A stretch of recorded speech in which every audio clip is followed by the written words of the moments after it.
Lauren stood in the kitchen, arms folded, her words slicing through the space between us like a blade. "You need too much, Evan. I feel smothered." I didn't argue. I didn't plead. I simply watched her, memorizing every careless inflection of her voice, every tired roll of her eyes. There was no anger inside me, only a strange, cooling emptiness, like the slow extinguishing of a once warm hearth. That night, as she drifted to sleep facing the far edge of the bed, I made my decision. No more calls asking when she'd be home. No more texts checking if she needed anything.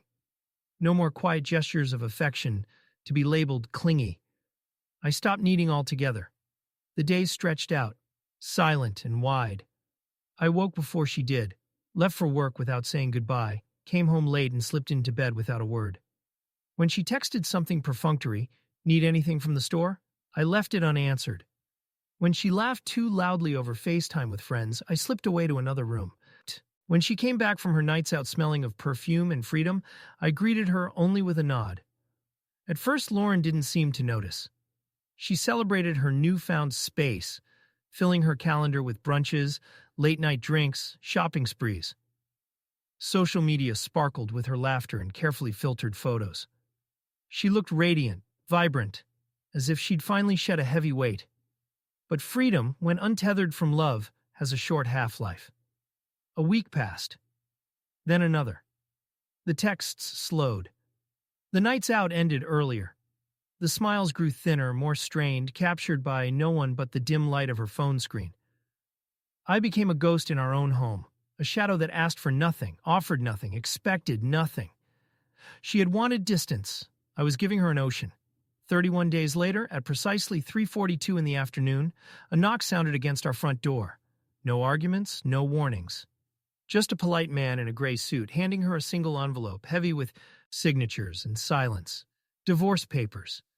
From the living room window, I saw her stand frozen on the doorstep, her phone already trembling in her hand as she opened a new message thread.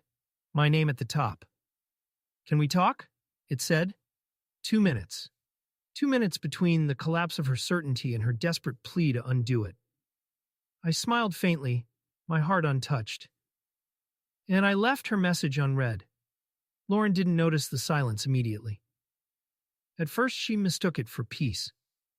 She embraced her new solitude like it was a fresh lease on life, wearing it the way she used to wear new clothes.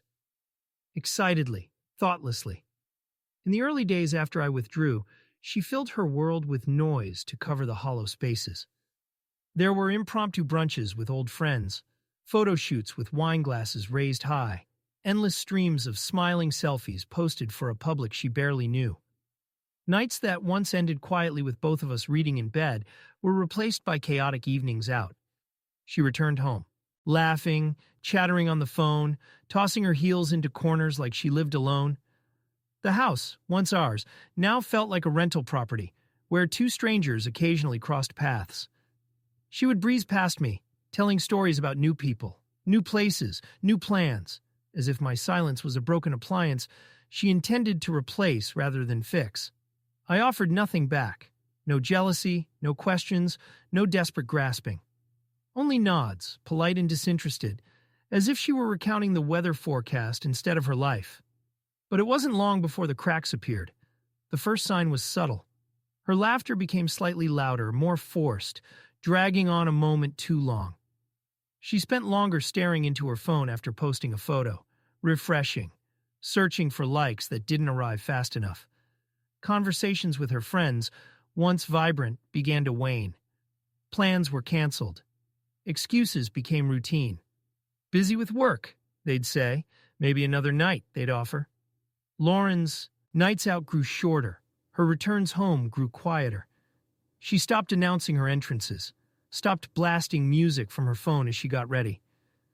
I would catch her lingering near me sometimes, pretending to be looking for something she had misplaced. Hovering just out of reach, searching for attention she used to resent. Still, I said nothing. The silence, once her demand, became a mirror she couldn't look into. Without anyone to push against, to react to her moods, to anchor her in affection, she found herself unmoored, I watched her dissolve into long, empty evenings spent scrolling mindlessly through social media, comparing herself to strangers who smiled brighter and seemed freer. She traded nights of excitement for hours of restless pacing, flickering in and out of rooms without purpose. Sometimes, late at night, I would hear her shifting in bed beside me, breathing unsteadily, as if she wanted to say something but couldn't find the words. She had her distance, but it didn't look like freedom anymore. It looked like loneliness dressed up as independence. Meanwhile, I was already gone in every way that mattered. I woke early and left the house without the usual clatter. I started taking longer walks, lingering in coffee shops, spending weekends exploring museums and parks I had always meant to visit but never had the time for. I reconnected with myself, rediscovering the man I had once been before every ounce of energy went into trying to fill the gaps Lauren kept insisting she didn't have. The more I invested in my own peace, the more Lauren seemed to shrink inside the vacuum she had demanded. 2 weeks after the withdrawal began, she tried reaching across the chasm for the first time. A text, short and clumsy. "Where are you?" I saw it flash across my screen as I sat on a bench under a sprawling oak tree, sipping a coffee that tasted like possibility. I let the message sit there, glowing in the dying afternoon light before sliding my phone back into my pocket without responding. By the third week, her attempts grew more obvious. She stayed home on Friday night for the first time in months, curling up with a book she didn't read, casting glances at me that landed like pebbles thrown against a fortress wall.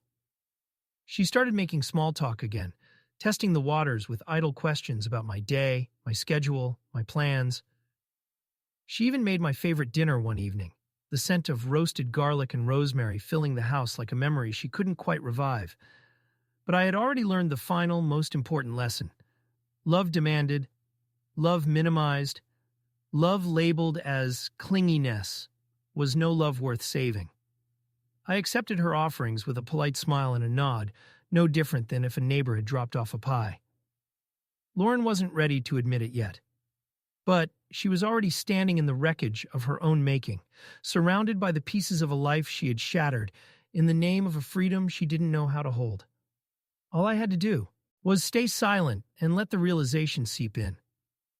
By the fourth week, the silence was no longer just an absence. It had become a tangible presence in the house. It crept into every room, stretched across every surface, wrapped itself around Lauren whenever she tried to pretend nothing had changed. She moved through the house with a new kind of cautiousness, as if she feared making too much noise might shatter the fragile illusion she was desperately clinging to. That we were still somehow intact. I could see it in the small, thoughtless gestures she couldn't control anymore.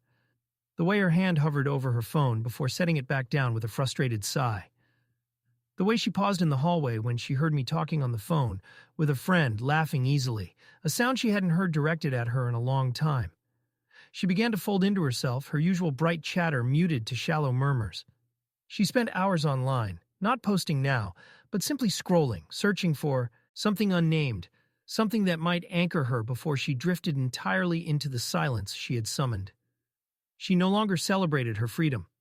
Instead, she looked burdened by it, like a prisoner left in a cell without a clock, no longer able to measure time by visitors or events. Her loneliness became a second skin, visible in the deepening lines around her mouth, the way her shoulders slumped when she thought no one was looking. I watched it all without comment, a silent witness to the consequences of her own words. One evening, she set 2 wine glasses on the kitchen counter instead of 1, an invitation so clumsy it almost felt cruel. I poured myself a glass of water instead, thanked her for the thought, and retreated to the den with a book. She left the wine untouched, staring at the glasses like they might somehow bridge the distance she had demanded but no longer knew how to endure. The days blurred into each other after that, each one carving a little deeper into her. Certainty. She stopped dressing up for her outings. She stopped making excuses when she canceled them. Her friends, once eager to fill the empty spaces in her life, found other distractions. Without an audience to perform for, Lauren was left with herself, and it was clear she didn't enjoy the company. Meanwhile, my world outside our crumbling home had expanded. New hobbies, old friends, a sense of peace I hadn't felt in years. I hadn't realized how much of my life had been spent chasing after scraps of affection until I no longer needed to. The relief of it was addictive. One Friday night, Lauren approached me with a tentative smile, holding out a plate of cookies she had baked. They were my favorite kind, oatmeal raisin, soft in the center, a recipe she hadn't touched in years. "Thought you might like a snack," she said, voice carefully light. I took one, nodded my thanks, and returned to my book. She lingered for a moment longer, waiting for something, a conversation, a spark, a reprieve. But there was nothing left to save. She had asked for distance, for silence, for space. And now she lived inside the echo of that request, realizing too late that not every gap could be crossed once it was made wide enough. I didn't need to say it aloud. My silence said everything she refused to hear. The morning I finalized the papers, the world outside was unremarkable. Gray skies, light drizzle, the kind of day that blurred into others. But inside me, there was a clarity sharper than any blade. I had spent enough time mourning what Lauren and I used to be. Now there was only forward motion. The lawyer had made everything simple, almost sterile. No drawn-out court dates, no messy arguments, just a clean filing, a precise impersonal severing of what once tied us together. Signing my name on the last page felt less like an ending and more like reclaiming something I hadn't even realized I'd lost. Myself. Lauren remained oblivious to what was coming. She floated through the house in the days leading up to it, a ghost of her former self. Some mornings I would find her making coffee for two, instinctively placing a second mug on the counter. Other nights, she cooked elaborate dinners, setting the table for both of us, even though she knew by now I would only take my plate and retreat into silence.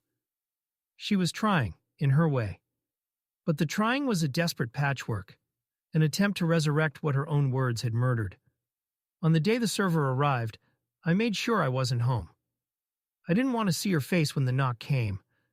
I didn't want to hear the stumble in her voice or the crash of realization hitting her all at once. Some things deserve to happen without witnesses. I pictured it, though. The way she would casually open the door, expecting a package or a neighbor, only to be met with a stranger in a dark suit, papers in hand. The way her hand would tremble as she accepted the envelope, realizing this wasn't a misunderstanding or a warning. It was the full stop at the end of a sentence she had long forgotten she wrote. The server texted me once it was done. Delivery complete, no resistance.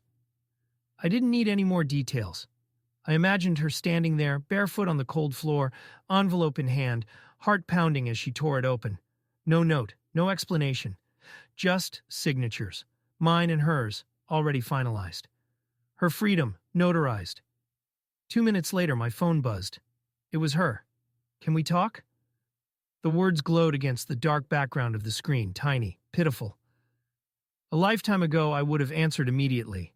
I would have rushed to fix things, to bridge the distance she once demanded. But now I looked at the message with a kind of detached compassion. The way you might look at a house you once loved before it burned to ashes. I locked my phone without replying. Some messages don't deserve answers. Some goodbyes are better said in silence. When I finally stepped outside that evening, the air tasted cleaner than it had in months. The rain had passed, leaving behind the scent of wet earth and something harder to name. Possibility, maybe. I walked through the park near our old house, a place we used to visit together but hadn't touched in years. Tonight, the familiar pathways felt different, not hollow or sad, but reclaimed. With every step the weight I had carried, the endless self-doubt, the futile efforts to be enough for someone who never truly saw me, began to lift. It wasn't anger that fueled me now, nor any lingering need for vindication. It was something far simpler, far stronger. Peace. A peace born not from vengeance, but from the quiet certainty that I had chosen myself when she could not. In the distance, the sun sagged low against the horizon, bleeding soft oranges and pinks into the sky. I paused for a moment, watching it fade, thinking how endings didn't always need to be violent to be absolute. Sometimes all it took was the simple, unwavering refusal to be dragged back into someone else's chaos. Behind me, somewhere in that empty house, Lauren was probably staring at her phone, rereading her message over and over, waiting for a reply that would never come. Maybe she was composing new texts she would never have the courage to send. Maybe she was realizing for the first time that love, real love, wasn't something you could summon back once it was driven away by neglect and contempt. She had her freedom now, signed, sealed, and delivered, just as she once claimed she wanted. But freedom, stripped of connection and care, can feel suspiciously like exile. She had mistaken my devotion for weakness, my attention for chains. In the end, she had only imprisoned herself. I didn't hate her for it. I didn't wish her ill. If anything, I hope she found whatever it was she had been searching for, even if it took her a lifetime. I hope she learned that some words once spoken could not be called back, and that some hearts once closed remained so forever. As for me, I wasn't looking back. There was no room left inside me for regret, no corners where bitterness could hide. Life stretched out ahead, clean and open, full of places and people and moments still untouched by disappointment. I was no longer the man begging for scraps of attention. I was the man who understood that sometimes the loudest declaration of self-worth came not from raised voices or grand gestures, but from walking away, silent and whole. I tucked my hands into my jacket pockets and continued down the path, the last light of the day pooling around my feet. Each step forward was easy now, lighter, stronger. Some stories end not with a bang or a final confrontation, but with the soft, steady sound of footsteps disappearing into the future, without a single glance behind. And that, finally, was enough.